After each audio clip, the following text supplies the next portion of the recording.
Hello everyone, I'm Melly the Dreaming Yogi, and this is my first video here. So I thought I would hop on and share my story with you, share why I became a holistic healer, and a bit about what I do for those of you who don't know me or those who do know me and are wondering why all of a sudden I'm always talking about dreams and oils and crystals and all that fun stuff. So a little bit about my background. I have a bachelor's degree in electrical engineering, and I was working as a software engineer for about 7 years. But a little bit about my personality, I have always been like a people pleaser, so not really caring about myself. If somebody needed something, I would be right there. I think my friends could vouch for me on that. And that is good to be a great friend, but I wasn't taking care of myself. So my sleep or my just things that I needed to take care of myself first would always be on the back burner and sometimes not come at all. So I always had anxieties, especially social anxieties, even though a lot of people say that they couldn't tell. I was always kind of like a social butterfly, always went out and about, but I would still feel it. It was more of an anticipatory anxiety where if I had a party to go to or even just any outing, I would start feeling a little anxious, and Benji's just doing some yoga back there. So I would always have these little moments of anxiety. It just became second nature to me because it was just something I would always feel going anywhere. And, you know, being really hard on myself as well, until one day around 2015, well, it was at the beginning of 2015, things started kind of piling on, stresses, just everything piled on, and I had, I guess, like a mental breakdown. It was, my anxieties were getting a lot more stronger and more persistent. It was daily, and it was things that it was hard to explain because it wasn't because I had an outing to go to. It wasn't because I had a test or a deadline coming up. It was just stress in general. It had just all piled up on me and kind of like my breaking point. I didn't take a moment to step back and really just take a breather, relax. Relaxing has never been my strong suit, and I'm still working on that now. But in 2015, I started noticing that even going to places where I would be comfortable, you know, just at my friend's apartment, you know, with her family, or like a small gathering of close friends, I was starting to have panic attacks.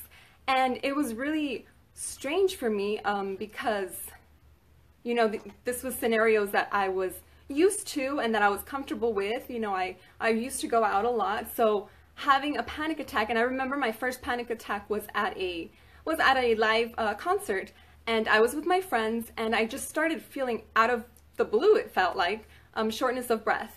And I went to the restroom, and I just kind of like took a couple deep breaths, and I was like, my mindset was, I can't tell my friends that I'm not feeling well because I don't want to ruin their fun. So even then, in that moment, I was feeling very looking for other people's interest, even though like it felt like I was gonna pass out. Like it just felt like I had no breath. And I ended up staying the night, and, you know, staying for the rest of the show. And, you know, I went home, and the next day I had a smaller event, and I just kind of felt like everybody was closing in on me when they really weren't. And I'm a very logical person, at least I was back then a lot more. So in my mind, I'm thinking like, why is this stressing me out? Why am I panicking when this is something like very casual? There's no real danger there. I started reading on panic attacks where it's the mind playing a trick on you, making you feel like you're dangerous because your mind doesn't have the eyes to see, right? You just feel it. And they started progressing where going into work, I would be visibly shaking. I would be like just felt like hot flashes. My senses were heightened, so I was seeing things like if they were a magnifying glass right in front of me, I couldn't focus. If somebody was asking me for one thing and I was trying to type another, you know, it just seemed like really, really hard to manage just like any thought.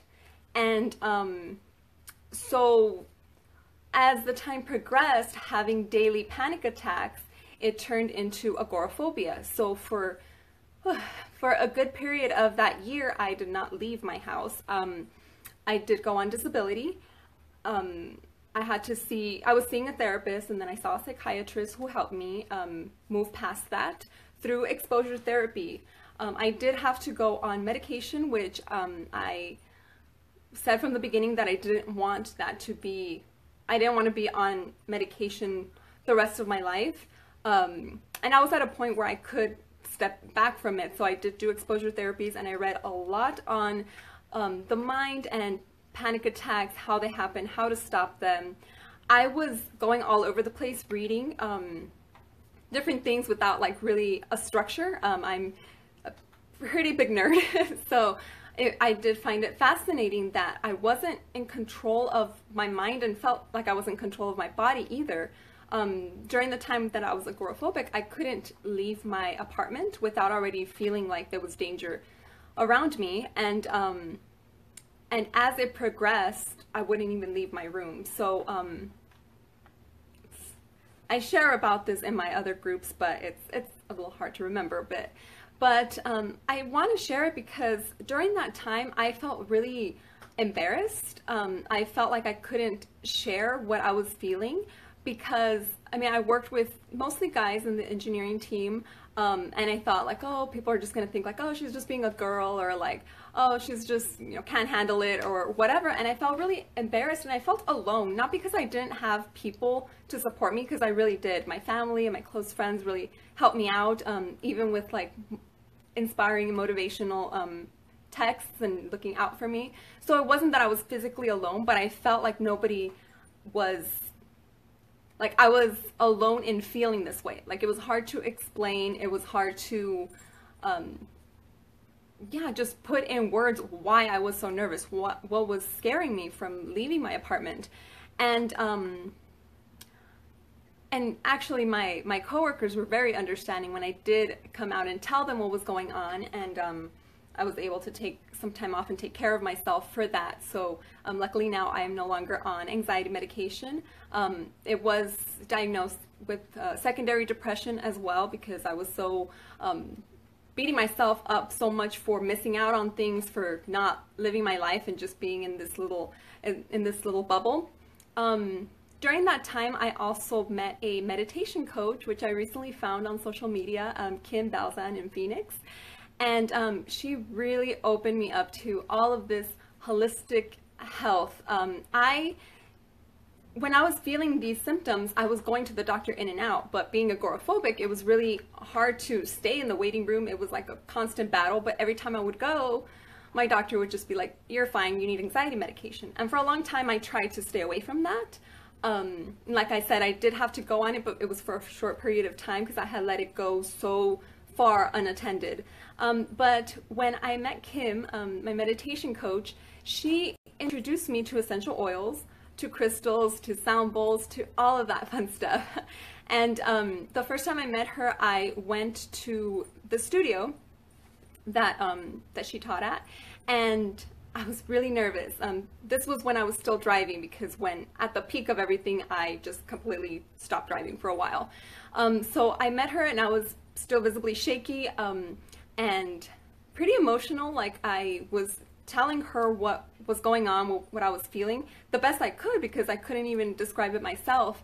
And she pulled out her oils and she had me smell some, and I remember the wild orange made me feel almost happy. Like it's strange to explain that I am telling her all of these symptoms that I'm feeling and how, you know, sad it's making me to not be able to live my life to the fullest. And this oil just kind of brought up some kind of uplifting feeling to me. And that's when I became obsessed and bought all these oils. And yeah, so I have a collection. But after that, she also used some sound bowls on me. The vibration of the bowls, it was like a huge bowl. She had a great collection. And these bowls, like I could feel the cells moving in my body, and it made me feel a lot more calm. I worked with her for a while, that she would actually come to my apartment and help me out. and she gave me my first two crystals, rose quartz for love, forgiveness, grief, and an amethyst that I should have brought with me, but an amethyst for calming feelings and for my anxiety. So I also became obsessed with crystals, and I started reading on them and carrying them with me when I would go into work before I went on disability. And it was helping, but I'm still very stubborn. So my mind, like, if it works for a little bit, then I'm like, okay, that's good. And then I go back to my ways. You know, it's how some of us are. It's not to say that extreme things might have to happen to us in order for us to learn the lesson. And I am that way, and I am grateful for everything that happened, even if it sounds weird to say, because it has shifted me into this new path as a holistic healer and dream interpreter. I would notice that going to a yoga class, I would go at the gym, they had little yoga classes, and I would go there and I would automatically feel my mind just a lot more calm, because I was having more positive thoughts, like thinking, okay, there's nothing to overwhelm yourself about. You'll take the day off, tomorrow you'll do this. You know, I was just being more loving to myself after the yoga classes and during. But once again, you know, routine, going back to working really late and doing all these other things. So at the peak of the anxiety, I started doing online yoga, and that's how I got a notification about training with this online program. And I know it might sound weird to some because it is yoga and it's online, but they do a great job training us via videos, Skype sessions, and all of that. I actually just finished my first certification a few days ago, so I am officially a yoga instructor. And when I saw that first email about the program, I was like, there's no way I'm going to teach yoga. Like, first of all, I'm not that good, and second of all, standing up in front of people, like, that was just, the thought was overwhelming. And then when I got the second email, I was like, you know what, I might just do it and learn the philosophy for myself, because I was seeing firsthand the benefits of yoga with the mind and the body and everything. So I signed up, and immediately after, I'm like, you know what, if I can share my story and these tools that have helped me with others, then that is what I want to do. And yeah, so I pursued it with the goal of teaching. And the part about the dreams, while I was having anxiety, also creates a lot of insomnia. So I was sleeping about 3 hours, waking up in the middle of the night with my heart racing, and it was just a mess. Those who deal with insomnia or trouble sleeping or anxiety may know what I'm talking about. But I did have a repetitive dream, and it really bugged me a lot. I would always wake up very anxious. More so, I would wake up overwhelmed and not rested. And this dream just kind of repeated, where I was in this new house that I had bought or rented, and the previous owner's stuff and luggage was just all around, and I felt scared and overwhelmed, like it was not my place. It was scared about what might pop up from these boxes, like bugs, or I don't know. It just felt really, really overwhelming, really like, what am I going to do? I'm overwhelmed with all this stuff. And a friend mentioned that dreams mean something about our subconscious.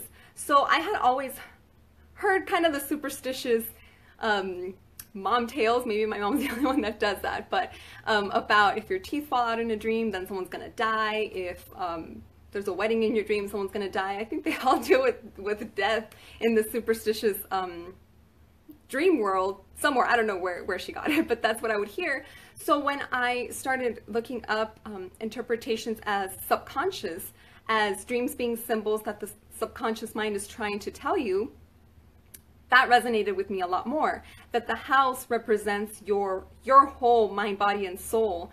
That my dream was trying to tell me that the negative baggage of others was bringing me down. And when I just became aware of that, my dreams just changed. So that's why I'm obsessed with dreams, because all of these things that I am sharing with people in my groups, in now in my posts on Instagram, Facebook, wherever I am at, I've tried it all.